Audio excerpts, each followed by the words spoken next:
연습량이 많은 카리스마가 있는 김태형 감독이기 때문에 내년 시즌 저도 한번 기대 크게 한번 해보겠습니다.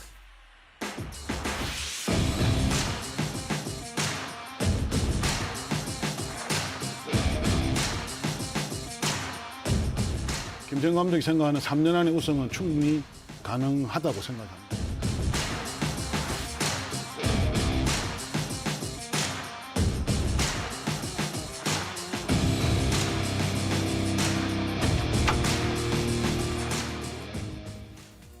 프로야구 롯데가 올해도 여지없이 본대 모습을 보였습니다. 시즌 최종 성적은 7위, 가을 야구 못 간 지 벌써 6년째입니다. 급기야 우승 승부사로 불리는 김태형 감독이 롯데 새 사령탑을 맡았고 말도 많고 탈도 많았던 성민규 단장이 물러났습니다. 관련 내용 자세히 짚어보겠습니다.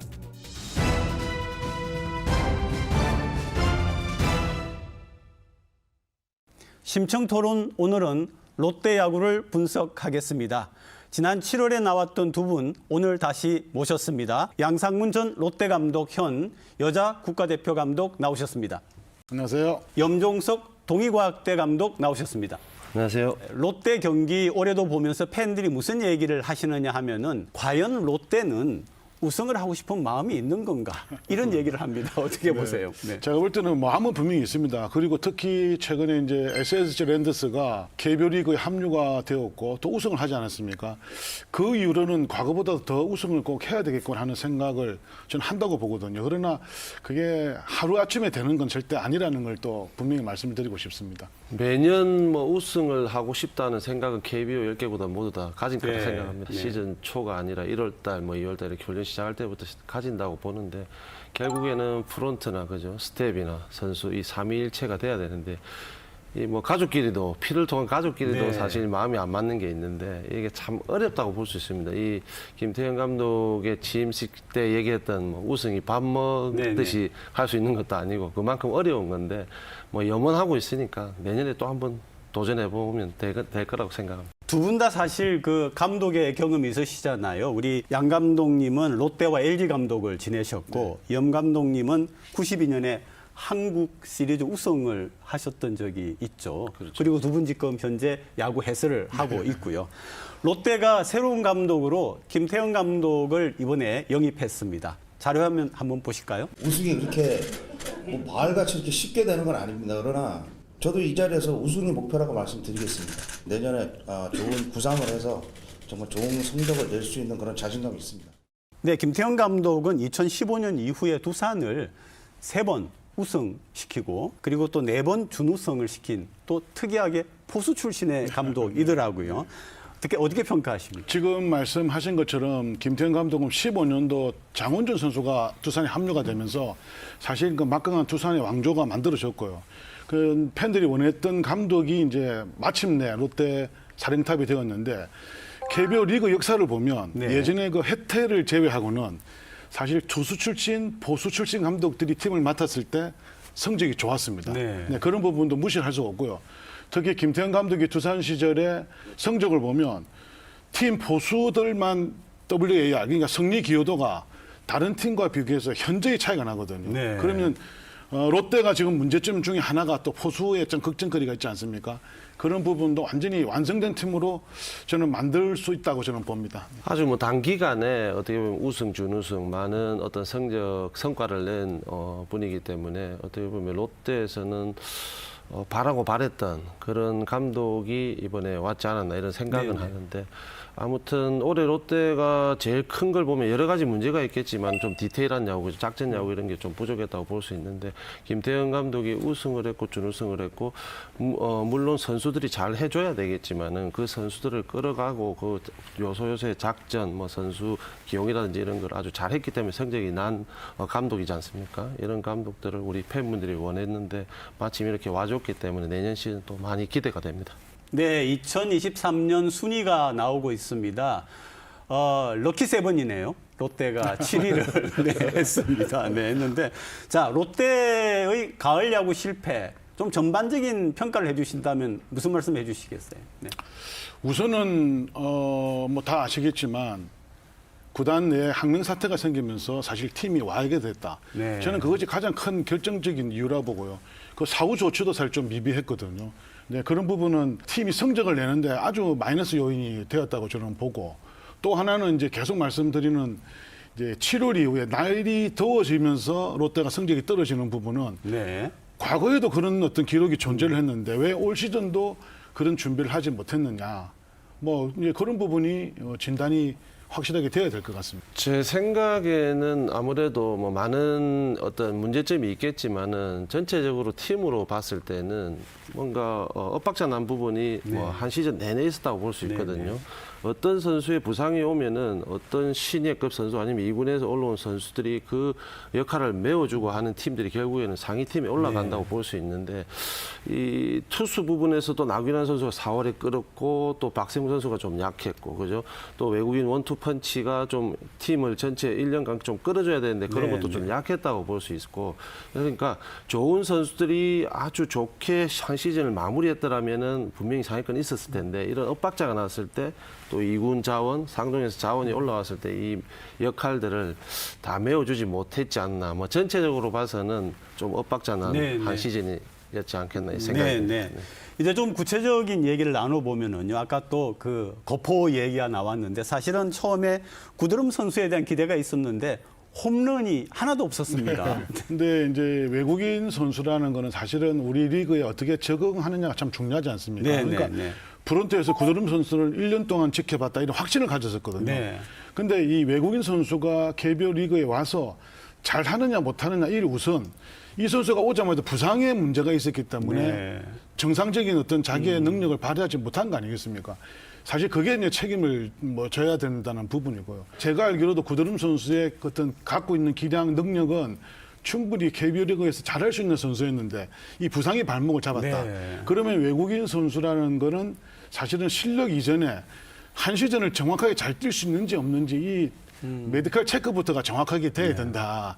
앞으로도 이런 상황이 만들어지면 안 된다는 거는 반민고사 삼아야 될 것 같습니다. 네, 부상이 문제였다. 그렇죠. 네. 부상도 좀 있었지만 결국에는 우리가 메이저리그의 어떤 경험치, 그죠, 나왔던 성적들, 이런 스펙이 있다 보니까 팬분들이나 구단에서도 많은 기대를 했을 텐데, 뭐 첫째는 구드름 선수가 그런 본인만의 어떤 기록들을 다 보여주지 못했습니다. 분명히 실패한 어떻게 보면 용병 선수였고, 이 구드름 선수가 내야 유틸리티 요원으로 들어왔는데, 저는 좀 타격 쪽에서 2할 쿠폰 때면은 그렇게 약하다 볼 수 없는데, 네, 우리나라 네. KBO 리그의 어떤 야구 어떤 그걸 봤을 때는 외국인 선수는 3할 이상 때리고 홈런을 또 20개 이상 때려주는 그런 선수이기 때문에 좀 2할 쿠폰도 좀 약하다고 볼 수 있는데, 구드름 선수가 어떻게 보면 이 올해 성적이 좀 나빴다는 건 결국에는 구드름 선수 본인이 어떤 한국 야구 문화에 적응을 못했다, 그렇게 볼 수 있겠죠. 네. 이번에는 아마 우리 투수 얘기 한번 해보죠. 옆 동네 NC 같은 경우에는 패디 선수죠. 최동훈상을 수상을 네, 했더라고요. 맞습니다. 롯데 같은 경우에는 반자하고 윌커슨이 있는데 어떻게 평가하세요? 사실 롯데 수비 능력이 타 팀에 비해서 좀 떨어집니다. 네. 그러니까 수치적으로 나타나는 실책 수는 많지 않은데 수비 범위가 좀 강한 팀들과 비교해서는 외야나 내야가 수비 범위가 좀 좁다는 게 일반적인 이야기이거든요. 그렇다 보면 반저나 윌컨 선수가 사실은 자기의 능력, 자기가 낼 수 있는 성적 이상의 성수를 쌓지 못하고 결국은 팀도 좀 약하고 수비 부분이 좀 부족하기 때문에 우리가 기대한 만큼의 더 많은 성적을 올리지 못했다, 이렇게 볼 수가 있겠고요. 내년에 조금 팀이 더 전력이 강화된다 그러면 이 두 명의 외국인 투수들로도 충분히 상위권에 올라갈 수 있는 능력은 가진 투수다. 저는 그렇게 평가를 하고 싶습니다. 네네. 패디 선수가 20승을 거뒀기 때문에 상당히 독보적이지 않습니까? 그죠? 또 NC도 패디 선수 외에는 특별히 외국인 선수가 아주 좋은 성적은 아닌데, 우리가 외국인 선수 원투 펀치 역할을 해줘야 된다고 항상 얘기하는데, 원투 펀치로서의 어떤 성적치고는 너무 약하죠. 그러다 보니까 어떻게 보면 5위권에 올라가지 못하고 하위권으로 쳐졌는데, 우리 윌커슨 선수는 후반기에 들어오면서 너무너무 잘해줬습니다. 네, 시즌 끝까지. 네. 그죠. 반지 선수는 올 시즌은 작년 시즌과는 조금 다르게 이렇게 좀 파도가 있었죠. 그죠. 좀 기복이 있었는데, 이 두 선수는 제가 생각할 때도 내년 시즌에는 같이 가야 된다는 게 맞다고 생각하거든요. 네. 그렇게 봤을 때는 윌커슨 선수가 올 시즌 후반기에 보여줬던 어떤 퍼포먼스라든지 기록들, 이런 걸 내년에 가져간다고 생각하면은 반지 선수가 좀 기복이 있는 이 투구를 갖다 조금만 줄여준다면은 우리도 내년 시즌에 반즈, 윌커슨 이 두 원투 펀치가 그래도 상위권의 어떤 원투 펀치의 역할을 해줄 수 있지 않겠나 뭐 그렇게 기대 한번 해보겠습니다. 네, 롯데의 타자들하고 FA 선수들에 대해서도 한번 좀 평가를 부탁드립니다. 네. 어떻습니까? FA 선수들의 기록을 한번 가져와 봤는데 네. 사실 유강남 선수 같은 경우는 LG 시절보다는 상대 투수들이 유강남 선수 상대 변화구를 많이 던졌어요.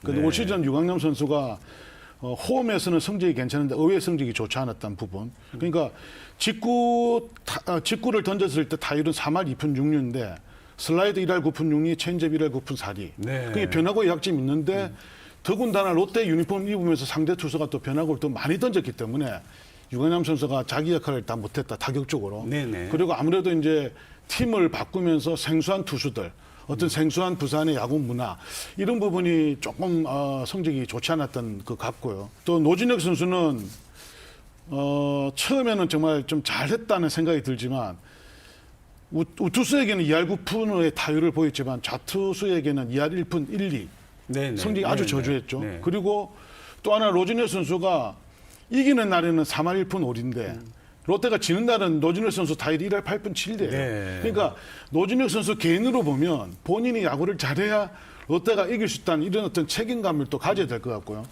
또 이제 가장 중요한 한현희 선수 같은 경우를 보면 올해 이제 선발도 하고 뭐 불펜 투수로도 역할을 받았는데 한현희 선수가 상대 타자들 승부하는 횟수를 보면 첫 번째 타석에 승부했을 때는 피안타율이 0.79밖에 안 되는데 네네. 세 번째 타석에 들었을 때는 0.99가 됩니다. 그러면 한현희 선수를 상대하는 타자들이 세 번째 타석에서는 OPS가 굉장히 높아진다는 의미 네네. 아니겠습니까? 네네. 그렇기 때문에 선발 투수는 적합하지 않다. 네. 그리고 네. 그런 불펜 투수로 돌려야 되는데 한현희 선수를 불펜 투수로 보면 연투로 나오면 평균 자책점이 10점이 넘어요.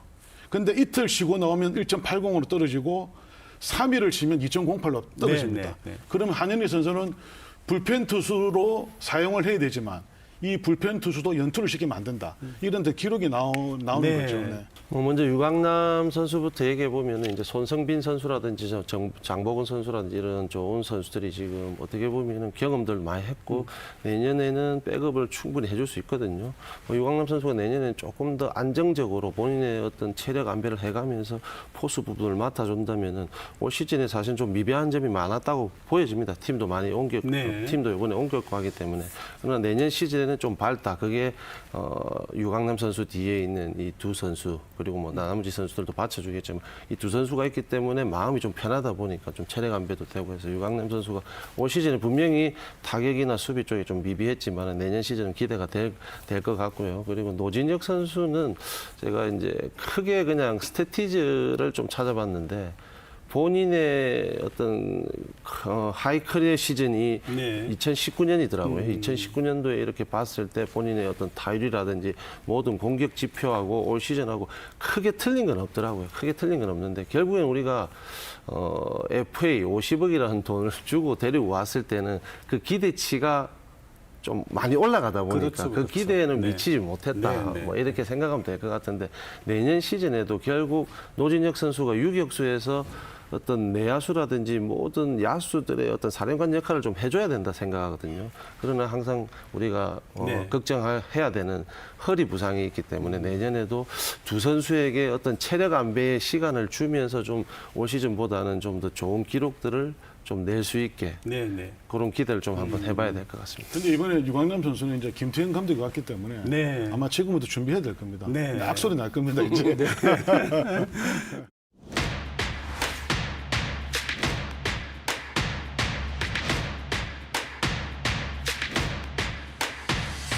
마무리 캠프나 스프링 캠프 때 훈련량이 부족했다고 저는 보거든요.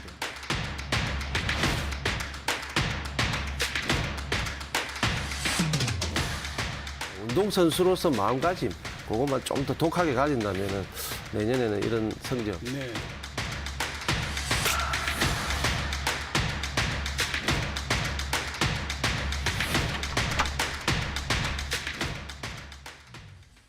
두 분이 나온 날짜가 지난 7월 16일이었거든요. 그때 두 분이 하신 말씀 잠깐 영상으로 보겠습니다. 네. 다른 팀에 비해서 보강된 것도 많고 네. 뎁스도 강해졌기 때문에 저는 5강에 무조건 진출을 해야 된다고 봅니다. 올 시즌 롯데의 전력으로 보면 기본적으로 5위는 충분히 가능하고 정말 열성적인 롯데 팬들이 염원하고 계시기 때문에 그럼요.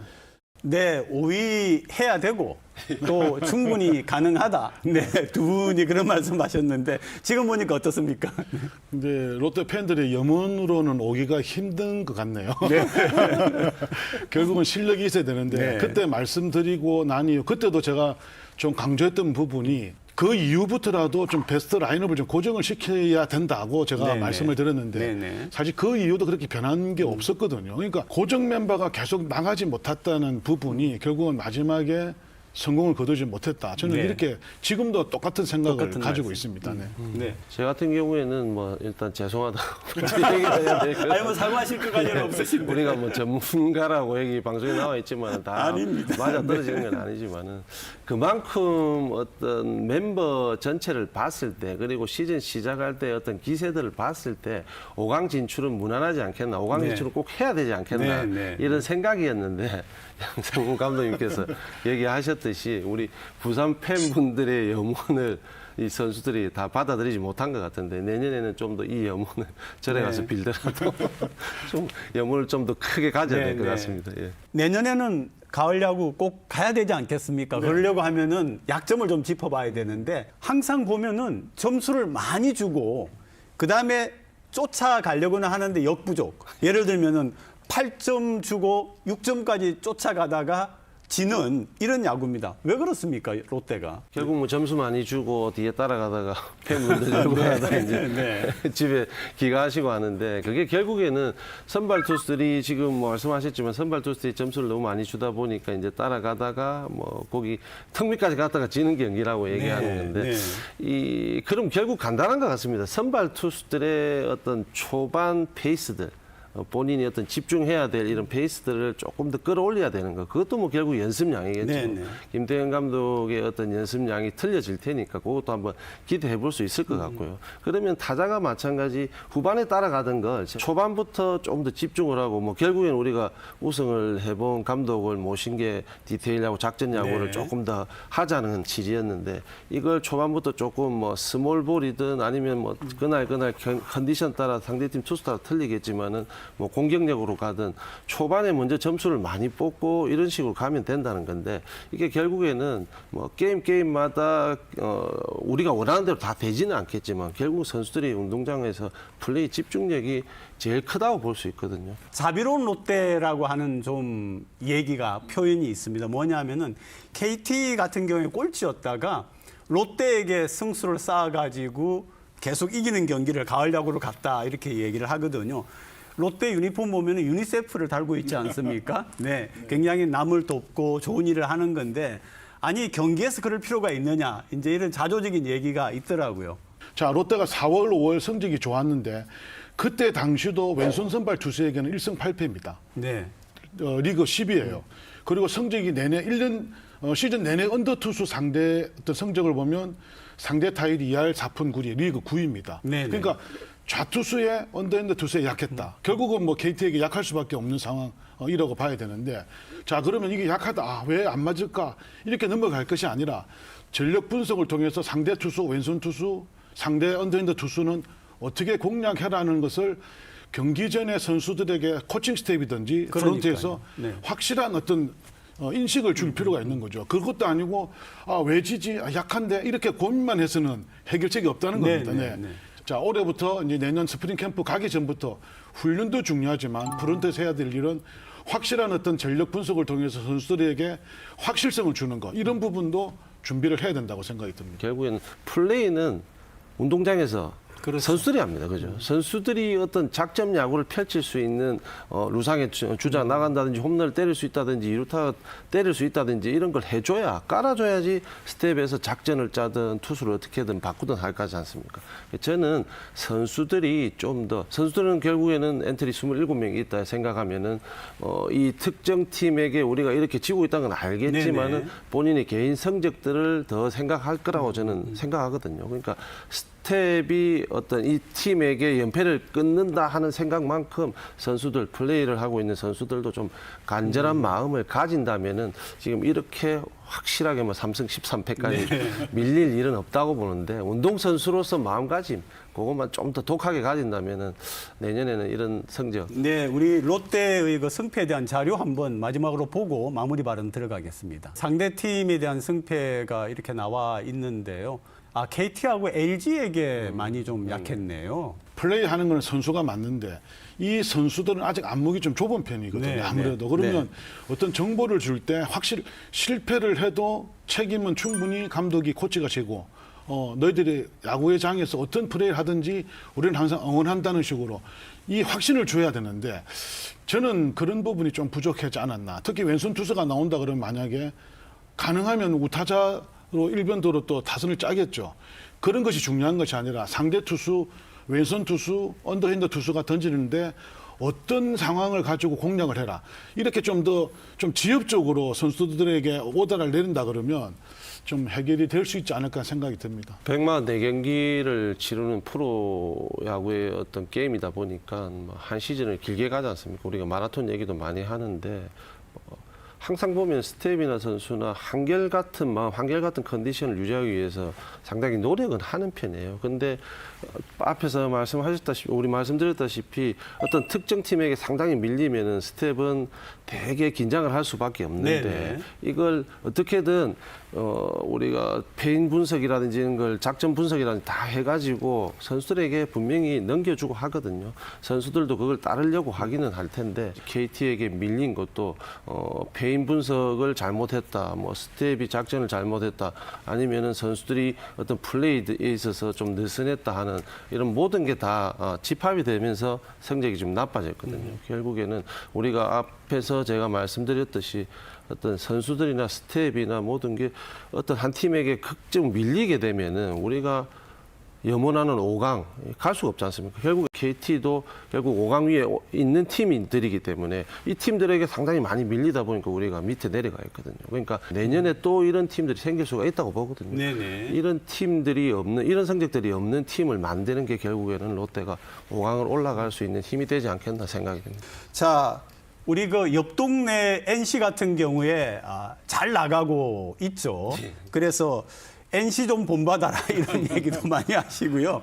또 이제 팬분들 중에는 10개 팀 중에서 5등 하기가 그렇게 어렵냐 이렇게 또 안타깝게 말씀하시는 분들이 있습니다.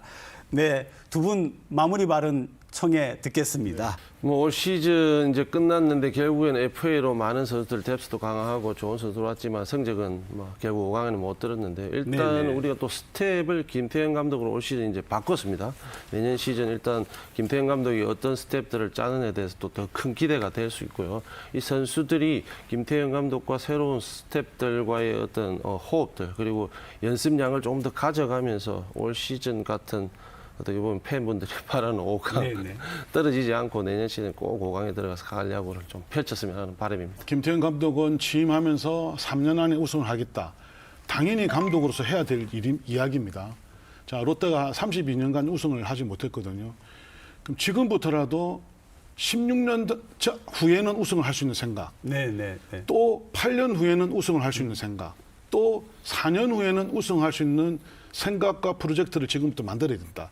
감독이 생각하는 3년 안의 우승은 그건 현장에 맡겨두고 프론트는 또 32년이 지나면 안 된다는 생각을 가지고 네네. 지금 모든 부분을 준비를 해야 된다는 생각이 드는데 그렇게 하려고 그러면 그 야구단 안에 야구를 좀 멀리 볼 수 있는 안목을 가진 사람이 좀 필요하다는 생각이 들고요.